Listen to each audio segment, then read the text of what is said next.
What's up YouTube, I'm Vaughn and this is the Gear channel where we discuss collectibles, hobbies, compare games from tabletop to video games. And today's episode we are reviewing the Bandai's Master Grade Deathscythe Hell Gundam from Gundam Wing Endless Waltz. Now some of you are probably thinking, wait, didn't we already review this GUNPLA before? And yes, we did, but we are redoing it because by accident I deleted the video because I don't know how to YouTube. But if you guys remember the original video, at least comment down below which one you prefer. Now the market price for this GUNPLA is now $120, which is double than when we first reviewed this GUNPLA. Now I still disagree with that price because even at $60, I did not find it worth it at all. Because all what you were getting for accessories was mostly like the scythe, and the whole price point really focused around the amount of plastic used to make the wings. But that's the problem that I have, is that when you have a GUNPLA that the main focus of aesthetic is flying and one that you would actually prefer displaying in mid-air, it should come with a stand, because I don't understand why the Master Grade Wing Gundam Zero and Epion both came with a stand, but not Deathscythe Hell. That beats me. But with that being out of the way, let's get started on the review. And here he is, the Master Grade Deathscythe Hell Gundam, and this guy just looks amazing. So let's take a close look at the box. Now taking a close look at the box, we can see it says Master Grade at the top, Bandai Endless Waltz, very nice. And if we look at the side, we have some posabilities and some articulation with the wings that are very nice as well. If we look at the side of the box, we have more artwork, very basic. And then on the other side, we have the anime versions, how they look, and also another pose, and also the rest of the Gundam Wing models from Endless Waltz. Now if we look at accessories, he comes with some adapters for the stands, which is kind of sad because he doesn't come with a stand, but you get a lot of hand posabilities and some grabbing hands with pegs and some without the pegs, and some open hands and closed fists. Now if we take a look at the scythe, this scythe just looks amazing. Honestly, just the details of it is just perfect. Now let's actually take a closer look of the actual model. Now the sculpting of this model just looks amazing, and honestly I have no issue with the actual model. It's just the price of it, I think, is just too expensive just for what you're getting, but that's just my personal opinion on it.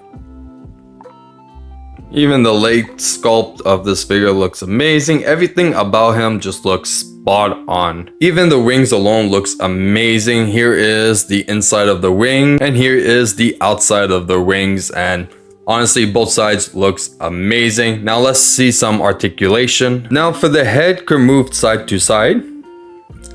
And the sculpting just looks amazing. I just love it. Now if you notice, the shoulder blades over here is actually sticking out, and it does because when you actually do the cloak form with the wings and to wrap around it, you could lift it up just like this and wrap it around, or leave it down just for posability.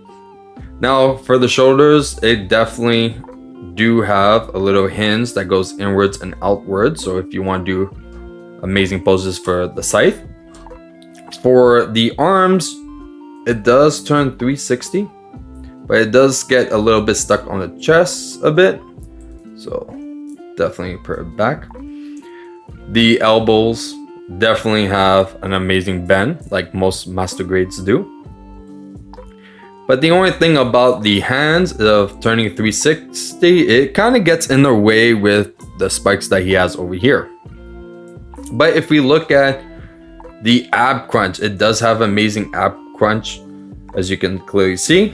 And you could definitely go side to side. So for an old model, it definitely has a lot of articulation for the torso, and even for the little swivel over there.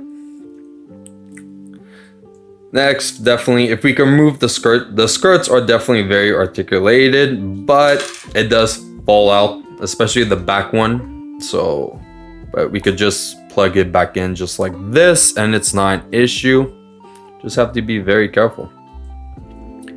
Now, for kicks, you could definitely do it all the way forward or even all the way back, and it's not an issue at all. For a knee, it has a very nice knee bend. Love it. And surprisingly, his feet actually has a lot of articulation, starting from even the ankle. There's actually 2 ball joints, so this edge becomes tilted, and then at the bottom feet as well.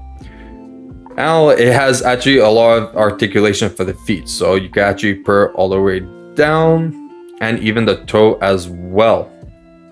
So you have a lot of options when it comes with posability in his legs, which I actually do like. But let's check the articulation for his wings. Now for the wings, there are a lot of articulations, but on my right side, it does not work because it did break. But you should not have this issue, because the reason why it broke is because when I was using a paint thinner to remove the paint that I put on it, it kind of ate away the plastic, so I had to glue it into paste. But you should not have this issue on yours. Now for articulation, we could definitely extend the wings, even on this side as well. Both sides could extend, but on the top over here, mine is glued, so it won't be folding. But for articulation, you could definitely fold it backwards, so you could do nice poses in flying. Or for the wings, if you want to do the cloak form, you could definitely fold it down while he's in it. Now you do have the spikes over here that stick out as well. So there's actually a lot of posabilities that you could do with the wings, and it just looks amazing. So definitely there's a lot of great poses you could get with this model, and especially with other Gundam Wing models side by side with it, you definitely going to have a nice display of these guys. Now let's check size comparison. Here he is next to the Hobby Grade Deathscythe Hell Gundam. As you can clearly see, there is a size difference between the two. But not just that, there's also a big difference in details, articulations, and also if you notice, the Hobby Grade Scythe is yellow while the Master Grade is green. So if you are thinking of getting a Hobby Grade Deathscythe Hell, just remember there's going to be a lot of painting that you're going to do just so it looks similar to the Master Grade.